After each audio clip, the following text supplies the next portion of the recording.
All right, let's talk about back-end engineering. Have you ever felt like you're just connecting black boxes, using tools you don't really, truly understand? Well, today, we're going to break that cycle. We're going to build a solid foundation from the ground up, using first principles. Look, if you're getting started, or heck, even if you've been doing this for a few years, you know this feeling. It is an absolute ocean of tutorials, frameworks, and a ton of conflicting advice. You end up learning how to do a bunch of things, but it's a real struggle to see the big picture, to understand why it all fits together into a system that can actually run in production. And this quote right here, this is the whole mindset shift we're talking about. We're not just building simple APIs to shuttle data back and forth. No way. The real craft, what makes a senior engineer senior, is building systems that can survive in the wild. We're talking about systems that are robust, efficient, and built to last. But, getting to that point often feels like you're just stuck in a maze.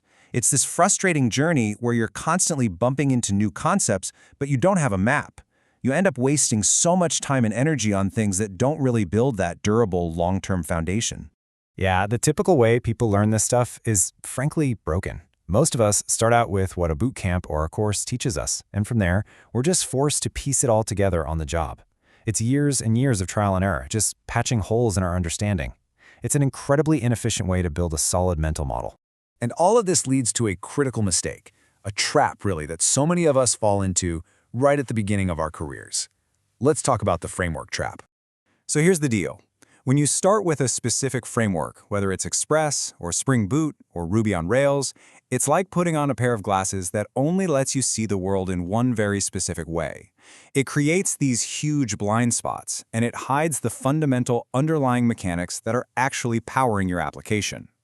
And this is the million-dollar question, isn't it? What happens when the tech stack changes? Because it always does. If your company pivots from Rails to Go to get better performance, how much of that deep knowledge you spent years building actually comes with you? Well, if you only know the framework, the answer is not nearly enough. If you look at the comparison on the screen, it just lays it out so perfectly. On the left, you've got your framework knowledge. It's totally ecosystem specific, it's fragile, and honestly, it's temporary. It teaches you how to do one thing one way.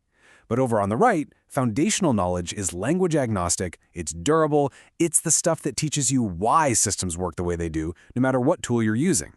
So, the big question is, how do we get out of the framework trap? The alternative, the path that actually builds a lasting career, is to take a first principles approach to how you learn. What this really means is you're building your mental model from the absolute ground up. Think about it like this. Instead of just learning to operate one specific kind of car, you're learning the fundamental physics of the internal combustion engine. You're learning the core concepts, like communication protocols, data structures, and security principles that are true no matter what language or framework you pick up. So what does a first principles approach actually look like in practice? Well, it builds into a really clear, structured roadmap. This isn't just some random list of topics. It's a logical progression. We can basically group everything a backend engineer needs to master into 4 foundational pillars, and they build on each other beautifully. First, you have to follow the journey of a single request from beginning to end. Once you've got that down, you can focus on the core data and logic. Then, you learn how to handle work that goes beyond a single request with asynchronous systems. And finally, you wrap it all up with the practices that make it truly production ready. Okay, Pillar 1, the request lifecycle. This is the absolute bedrock. It's square one. Before you can build anything complicated, you have to master this entire flow. How an HTTP request leaves a browser, hits your server, gets passed through layers like routing and middleware, and how, finally, a response gets built and sent all the way back. Now, once you really understand the journey of that request, you can zoom in on the heart of your application, its data and its business logic. This is where you secure your system with authentication, you ensure data is clean with validation, you apply all your unique business rules, and you make those critical decisions about how to store data in databases, how to cache it for speed, and how to manage files. Pillar 3 tackles a really important limitation. Not everything can happen in that simple request-response cycle. This is where you learn about async systems. This is how you handle stuff that takes a long time, like processing a massive video upload or sending out thousands of emails, by offloading that work to a task queue. This is how you build modern, scalable apps that feel instantaneous. And finally, Pillar 4. This is what separates the pros from the amateurs: production readiness. Look, it is never enough for something to just work on your machine.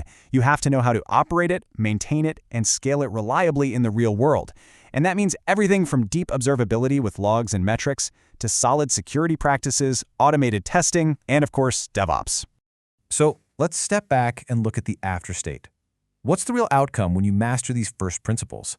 What does this actually unlock for you as an engineer? Your entire perspective shifts. You stop thinking like a builder who's just putting together individual features. Instead, you start thinking like an architect who is engineering a durable, high-quality system. You're not just assembling parts anymore, you're creating a cohesive, resilient whole. And this brings us right back to where we started.